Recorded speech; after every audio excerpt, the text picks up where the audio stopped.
Hi friends, ಬನ್ನಿ ಇವತ್ತು ಶ್ರೀ ಭವಾನಿ ರೆಸಿಪಿಲಿ ಇವತ್ತು ನಾನು ಚಿಕನ್ ಸಾಂಬಾರು ಮಾಡೋ ವಿಧಾನ ತೋರಿಸ್ತಾ ಇದ್ದೀನಿ. ಅತಿ ಬೇಗನೆ ಮಾಡ್ಕೋಬೋದು ಫ್ರೆಂಡ್ಸ್. ಈ ವಿಧಾನದಲ್ಲಿ ನಾನಾ ರೀತಿಯಲ್ಲಿ ಚಿಕನ್ ಸಾಂಬಾರು ಮಾಡ್ಕೋಬೋದು. ಹಳ್ಳಿ ಸ್ಟೈಲಲ್ಲಿ ನಾನು ಚಿಕನ್ ಸಾಂಬಾರು ಮಾಡಿ ತೋರಿಸ್ತಾ ಇದ್ದೀನಿ. ಈ ವಿಧಾನದಲ್ಲಿ ನೀವು ಕೂಡ ಮಾಡಿ ನೋಡಿ ಫ್ರೆಂಡ್ಸ್. ನೀವು ನಮ್ಮ ಚಾನಲ್ ಸಬ್ಸ್ಕ್ರೈಬ್ ಆಗಿಲ್ಲ ಅಂದರೆ ಸಬ್ಸ್ಕ್ರೈಬ್ ಆಗಿ, ಪಕ್ಕದಲ್ಲಿರೋದು ಬೆಲ್ ಬಟನ್ ಕೂಡ ಕ್ಲಿಕ್ ಆಗಿ ಒಂದು ಲೈಕ್ ಮಾಡಿ ಫ್ರೆಂಡ್ಸ್. ನಾವು ಮಾಡೋ ವಿಡಿಯೋ ಎಲ್ಲ ನಿಮಗೆ ಬರುತ್ತೆ, ಫಸ್ಟಲ್ಲಿ ನೋಡ್ಕೋಬೋದು.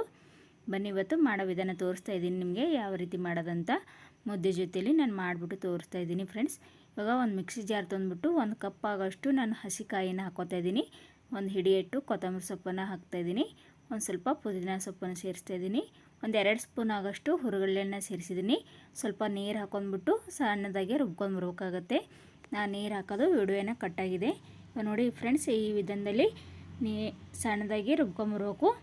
ನೋಡ್ಬೋದು ಈ ರೀತಿಯಾಗಿ ಪೇಸ್ಟಾಗಿ ರೆಡಿಯಾಗಿದೆ. ಇವಾಗ ನಾನು ಒಂದು ಬಾಣಲಿನ ಇಟ್ಟಿದ್ದೀನಿ. ಬಾಣಲಿದಲ್ಲಿ ಒಂದು 5-6 ಸ್ಪೂನ್ ಅಷ್ಟು ಎಣ್ಣೆನ ಬಳಸ್ತಾಯಿದ್ದೀನಿ.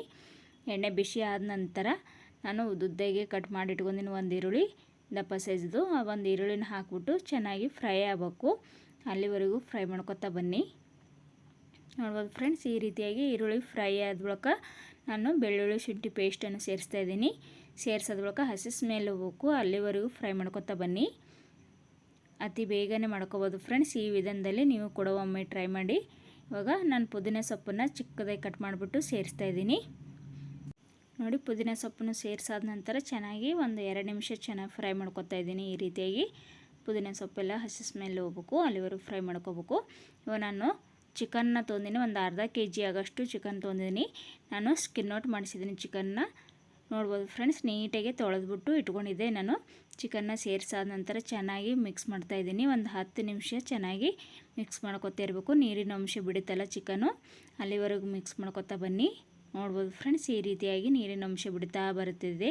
ಆವಾಗ ನಾನು ಒಂದು 5 ನಿಮಿಷ ಮುಚ್ಚಳನ ಮುಚ್ಚಿಡ್ತಾ ಇದ್ದೀನಿ. ನೀವು ಅಷ್ಟು ಕೂಡ ನೀರು ಬಿಡ್ತಾ ಇರ್ತದೆ ಚಿಕನ್ನು. ನೋಡ್ಬೋದು ಈ ರೀತಿಯಾಗಿ ಚಿಕನ್ ಚೆನ್ನಾಗಿ ನೀರನ್ನು ಬಿಟ್ಟಿದೆ. ಇವಾಗ ಚೆನ್ನಾಗಿ ಒಂದು ಮಿಕ್ಸನ್ನು ಮಾಡಬೇಕು. ಈ ರೀತಿಯಾಗಿ ನೋಡ್ಬೋದು ಫ್ರೆಂಡ್ಸ್, ಈ ರೀತಿಯಾಗಿ ಚಿಕನ್ನು ಚೆನ್ನಾಗಿ ಎಣ್ಣೆಲಿ ಫ್ರೈ ಆದ ಬಳಿಕ ನಾನು ಇವಾಗ ಮಸಾಲೆ ಏನು ರುಬ್ಕೊಂಡು ಇಟ್ಕೊಂಡಿದ್ದೆಲ್ಲ ಅದನ್ನು ಸೇರಿಸ್ತಾ ಇದ್ದೀನಿ. ಸೇರಿಸಾದ ಬಳಿಕ ಚೆನ್ನಾಗಿ ಒಂದು ಫ್ರೈನ ಮಾಡ್ತಾಯಿದ್ದೀನಿ. ಈ ರೀತಿಯಾಗಿ ನೀಟಾಗಿ ಚೆನ್ನಾಗಿ ಮಿಕ್ಸ್ ಮಾಡ್ಕೊಳ್ಳಿ. ಹಸಿ ಸ್ಮೆಲ್ ಹೋಗ್ಬೇಕು. ನಾವು ಇವಾಗ ಕಾಯಿ ಏನದ ಹಸಿದಾಗಿ ರುಬ್ಕೊಂಡಿದ್ದೇವಲ್ಲ ಫ್ರೆಂಡ್ಸ್, ಅದನ್ನು ಹಸಿ ಸ್ಮೆಲ್ ಹೋಗೋವರೆಗೂ ನಾವು ಫ್ರೈ ಮಾಡ್ಕೋಬೇಕಾಗತ್ತೆ ಚಿಕನ್ ಸಂಗಟ. ಈ ರೀತಿಯಾಗಿ ಚಿಕನ್ದಲ್ಲಿ ನಾವು ಚೆನ್ನಾಗಿ ಫ್ರೈ ಮಾಡ್ಕೊತಾನೆ ಬನ್ನಿ. ನೋಡ್ಬೋದು ಇವಾಗ ಫ್ರೈ ಆದ ಇವಾಗ 1.5 ಸ್ಪೂನ್ ಆಗೋಷ್ಟು ಖಾರ ಪುಡಿನ ಸೇರಿಸ್ತಾ ಇದ್ದೀನಿ. ಇದರಾಗೆ ಚಕ್ಕೆ, ಲವಂಗ, ಮೆಣಸು ಎಲ್ಲನೂ ಇರುತ್ತೆ ಫ್ರೆಂಡ್ಸ್. ಈ ವಿಧಾನದಲ್ಲಿ ನಾನು ಖಾರನ ಬಳಸ್ತಾ ಇದ್ದೀನಿ. ಕುಟ್ಕೊಂಬಂದಿದ್ರಂಥ ಖಾರ ಇದು. ಅದರಲ್ಲಿ ಒಂದು ಚಿಕನ್ ಸಾಂಬಾರು ಪೌಡ್ರನ್ನು ಹಾಕ್ತಿದ್ದೀನಿ. ಒಂದು ಸ್ವಲ್ಪ ಲಾಸ್ಟಲ್ಲಿ ಕಲ್ಲುಪ್ಪನ್ನು ಬಳಸ್ತಾ ಇದ್ದೀನಿ. ನಾನು ಕಲ್ಲುಪ್ಪನ್ನು ಹಾಕ್ಬಿಟ್ಟು ಚೆನ್ನಾಗಿ ಒಂದು ಮಿಕ್ಸನ್ನು ಮಾಡ್ತಾಯಿದ್ದೀನಿ. ರುಚಿ ತಕ್ಕಟ್ಟು ಉಪ್ಪನ್ನು ಸೇರಿಸಾದ ನಂತರ ಮಿಕ್ಸ್ ಆದ ನಂತರ ಕಡೆಯಲ್ಲಿ ಮಸಾಲೆ ಖಾರ ಅಂತೀವಿ ನಾವು, ಅದನ್ನು ಸೇರಿಸ್ತಾ ಇದ್ದೀನಿ.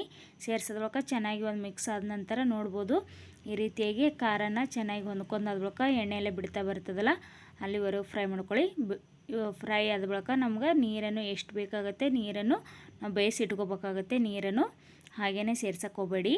ಇವಾಗ ನೀರನ್ನು ನಾನು ಬೇಯಿಸೋಕೆ ಇಟ್ಟಿದ್ದೀನಿ ಸಪ್ರೇಟಾಗಿ. ಒಂದು 5 ನಿಮಿಷ ಚೆನ್ನಾಗಿ ಬೇಯಿಸ್ತಾ ಇದ್ದೀನಿ. ಮೇಲ್ಗಡೆ ಮುಚ್ಚಳ ಮುಚ್ಚಿಬಿಟ್ಟು ಎಣ್ಣೆ ಎಲ್ಲ ಬಿಡ್ತಾ ಬರ್ತಿದೆ. ನೋಡ್ಬೋದು ಫ್ರೆಂಡ್ಸ್, ಚಿಕನ್ನು ಯಾವ ರೀತಿಯಾಗಿ ನಾವು ಎಣ್ಣೆನ ಬಿಡ್ತಾ ಬಂದಿದೆ. ನೋಡ್ಬೋದು ಈ ರೀತಿಯಾಗಿ ಚೆನ್ನಾಗಿ ಎಣ್ಣೆ ಬಿಟ್ಟಾದ ನಂತರ ನಾವು ನೀರನ್ನು ಸೇರಿಸ್ಕೋಬೇಕಾಗತ್ತೆ.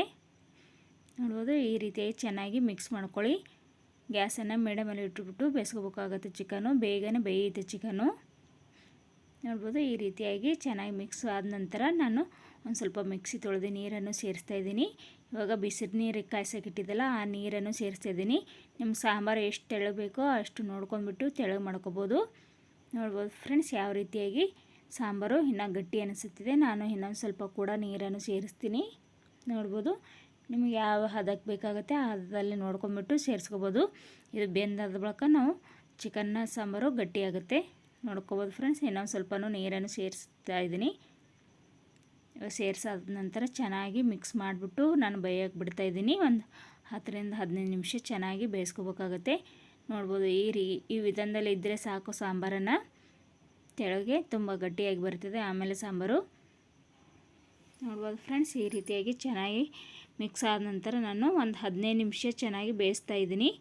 ನೋಡ್ಬೋದು ಯಾವ ರೀತಿಯಾಗಿ ಚಿಕನ್ ಸಾಂಬಾರು ಬೇಯ್ತಿದೆ ಅನ್ನೋದು ನೋಡ್ಬೋದು. ಸುತ್ತಲೇ ಎಣ್ಣೆ ಬಿಟ್ಟಿದೆ. ನೋಡಿ ಈ ರೀತಿಯಾಗಿ ಚಿಕನ್ ಸಾಂಬಾರು ರೆಡಿಯಾಗಿದೆ. ಲಾಸ್ಟಲ್ಲಿ ರೆಡಿ ಆದ ನಂತರ ಚೆನ್ನಾಗಿ ಮಿಕ್ಸ್ ಮಾಡ್ತಾಯಿದ್ದೀನಿ. ಮಿಕ್ಸ್ ಮಾಡಾದ ನಂತರ ನಾನು ಇವಾಗ ಕೊತ್ತಂಬರಿ ಸೊಪ್ಪು ಏನದ